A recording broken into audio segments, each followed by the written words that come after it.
on Facebook, YouTube. Put your city and state in the chat so we can recognize you. Put your city and state in the chat so we can recognize you. Yes, you read the title of today's topic correctly. Every time there is a change in the law, somebody gets rich. That is today's topic. I'm only going to be on here for 20 minutes today. Want to welcome all of you here to the 10K Project. Put your city and state in the chat so we can recognize you. I'm only going to be here for 20 minutes today, but every time there is a change in the law, somebody gets rich. We've got Long Island here. Hello, welcome Long Island. Everybody, again, let me know where you're coming from. Put your city and state in the chat so I can recognize you. This saying I didn't come up with. It's actually a guy named Harv Eker that did something in the 1990s called speed wealth. And you can find it on YouTube. That's the only place that I can ever find it. But it's speed wealth, like how to make $1 million in your business in 3 years or less. And he said, actually, his full quote is, every time there is a change in technology, the law, consumer behavior, somebody gets rich. So everybody, again, don't forget to put your city and state in the chat as you are coming in here. We definitely want to recognize everyone here today. So we just had the elections last week, and a lot of us, I see Dallas here, I see Charlotte. Hello, everybody. Welcome, welcome. Put your city and state in the chat so we can recognize you. So again, we had the elections last week, and yes, everyone was on pins and needles with regards to who was going to win the presidency and the vice presidency. And some of us who were a little bit more sophisticated, and we were looking at who was going to win mayor, who was going to win the state Senate houses, the state senators that are going to Congress, the House of Representatives. We got Bay Area, we got Chicago in here, got Maryland, got Tennessee. Hello, welcome everybody. Welcome to the 10K Project. We are doing the Family Wealth Challenge right now, so y'all can go to familywealthchallenge.black in order to check this out. And that actually, the challenge itself links to today's topic. So got South Carolina in here, got Chicago. Hello, everybody. Got Texas in here. Great. We're getting a lot of people coming from all over the country to talk about this conversation. So what's the point with this in Black family wealth? Every time there's a change in the law, somebody gets rich. Okay? What this means for Black families is, as we are doing the Black Family Wealth Challenge, your families are going to be thinking about, number one, how do we start collectively pulling ourselves together in order to become rich? We are reading this book now here for Instagram and for Facebook, Family Wealth, Keeping It in the Family. This is the basis of the Family Wealth Challenge that we have. In the book, they talk about the fact that if you just focus on money in your family wealth building process, you are going to lose. You've also got to think about the human aspect of your family and the intellectual capital within your family. Intellectual capital are all the experiences that you and your family members have had. Okay, so within the climate that we're in right now, it's not just enough for us to look at who won the presidency, right? Who became vice president? The going back and forth that the two sides are going to have, because, you know, we know it's over, but it ain't really over, right? Okay. I was reading this article this morning from TechCrunch, and they pointed out something really great. They said, you know, the clear winners in the 2020 election is the gig economy, cannabis, car data technology, and I'm going to give you another one here. There were referendums on these things: the gig economy, cannabis, facial surveillance. Facial surveillance was a winner. And banning facial surveillance in certain places is really what I'm talking about. And then a meditation app was the winner as well as more voter transparency is a winner. So again, as you're thinking about your process of building family wealth, being plugged in not only to winning who's won the presidency, the vice presidency, et cetera, but also thinking about what other things happened within your city, your state, across the country that you can latch onto. That's where the real wealth is coming in. I'll give you a perfect example of wealth, and this is from my own personal portfolio.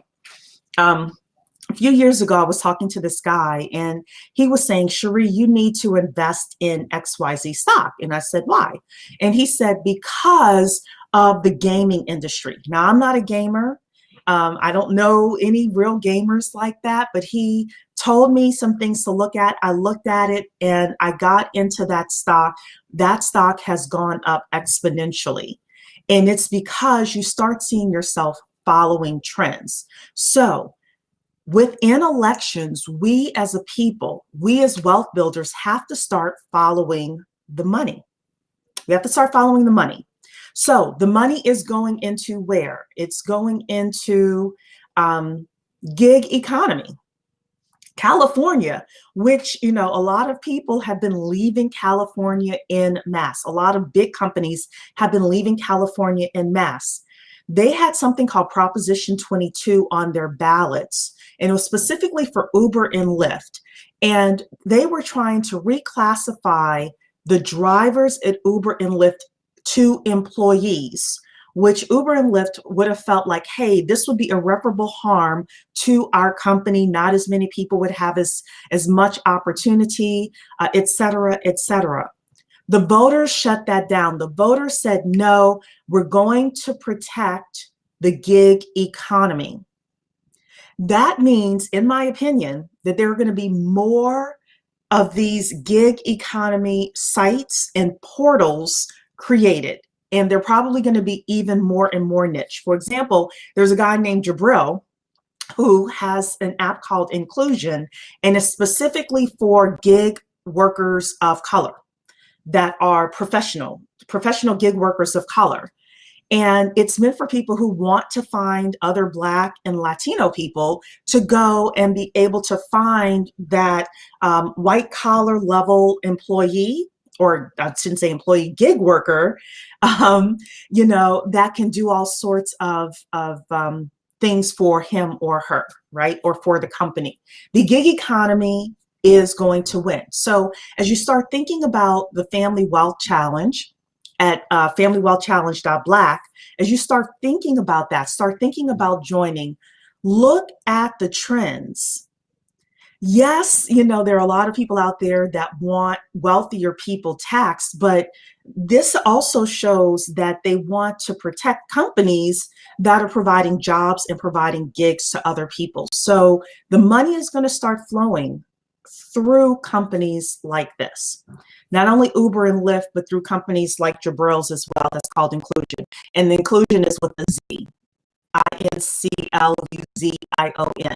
So if you want to go, Jabril is a Black man. If you want to go and support inclusion, full disclosure, I am a stockholder, private shareholder in that company, but I believe in its mission, and you guys can go check it out. There are a lot of these. Some of you may start some of these companies, and some of you may participate in funding some of these companies, or participate as a gig worker. But gig workers won. Cannabis also won. So cannabis legalization was on the ballot in 5 additional states, and legalizing cannabis is becoming, more and more foreseen within the United States. So Mississippi approved medical use, South Dakota approved both recreational and medical use. New Jersey approved cannabis. Again, as you're thinking about your wealth building journey, you're thinking about Black family wealth, we need to think about what's happening, what the election taught us beyond who won the presidency, who won the vice presidency. Because yes, every time there's a change in the law, somebody gets rich. Somebody in New Jersey is about to get rich from cannabis being legal. Put a 1 in the chat if you agree with that. Somebody in Montana because voters in Montana also legalized weed. Somebody in Montana is about to get rich. Recreational sales in Montana is going to start January 2022. Somebody in South Dakota, somebodies in South Dakota are about to get rich. Does that make sense? So yes, cannabis won with the election. And more states are about to put it on their ballots for people to vote on. Another thing that won is the banning of facial surveillance in certain places. So this is especially important to us in terms of a community. There was a small but important victory for privacy advocates out of Portland, Maine. They voted on a referendum question B to curb government and police use of facial recognition technology. So again, technology, they're going to do some sort of workaround around this. So I don't know what exactly it's going to be. There's this whole idea of privacy versus being able to, catch criminals legally. We definitely want them to do that here, in our communities. But we also know that there are a lot of, misidentification with these technologies as well. But somebody's about to get rich even from the banning of these things, because the police force still wants to use certain types of technology in order to do its job. So let's see here. Something else that won was car data. So again, this is another privacy thing. This is another tech thing. But as you're thinking about your portfolios, for your family banks, you want to think about what won in this election. So in Massachusetts, there was a ballot passed by 75% of Massachusetts voters that talked about the automotive industry.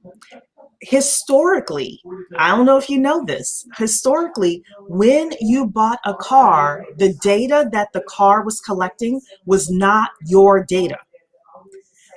Again, I'll repeat that. When you bought a car, you think the car is yours. However, the data that the car was transmitting was not yours. They would use that data. They started saying, we're using this data in order to, make your vehicle, run better. We're using it in order to help it, help the people repair it. However, when they look at repairing the data, one of the things that happened was then people were forced to go to the auto dealership in order to repair the car. Well, now Massachusetts is one of the leaders that's saying, no, you buy the car, you own your data, you can go to any repair shop in order to get it fixed. Somebody's about to get rich from this, because now there are apps that are going to be created to help independent shops tap into your data that you own now, so that they can help you get your car fixed a lot faster and a lot better. And I hope this is making sense. So again, we want to look at the election and who's going to get rich from this election. Who's going to get rich from this election? Every time there is an election, every time there's a change in the law, somebody gets rich. Now, I'm going to have one more thing for you here, and that is this ad that was on CNN. Again, this is from a TechCrunch article. There was an ad from CNN that talked about a meditation app. They got rich. Why? Because people's anxiety was all the way up here, so they needed something to kind of bring them down. and this app named Calm came in to save the day. So with election anxiety and everything that was happening, meditation and this meditation app just got richer. What does this have to do with your family banks, your family wealth? It's very simple.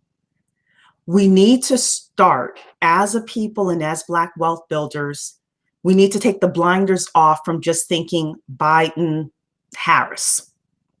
And we need to start asking ourselves, who is getting rich from the law changing? And how can we participate in that?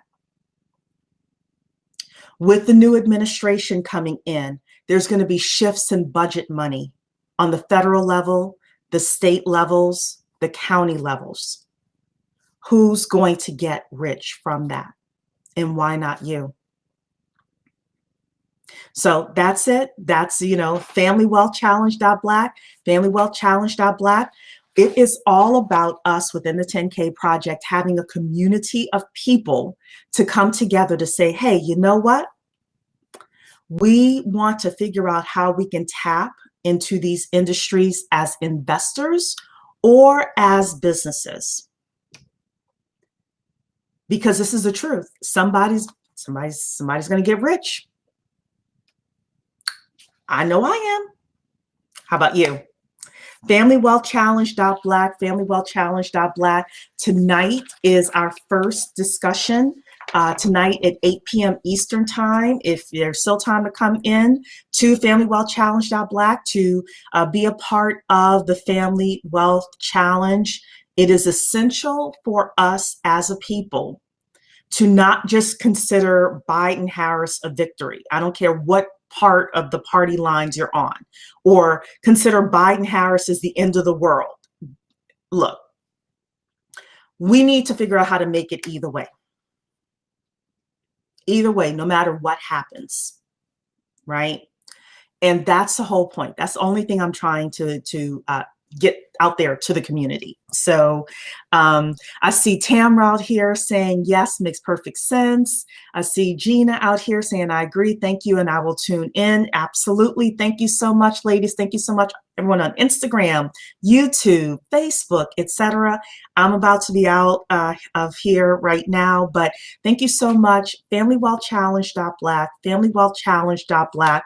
Don't forget, every time there's a change in the law, and there have been plenty changes in the law that happened on Tuesday.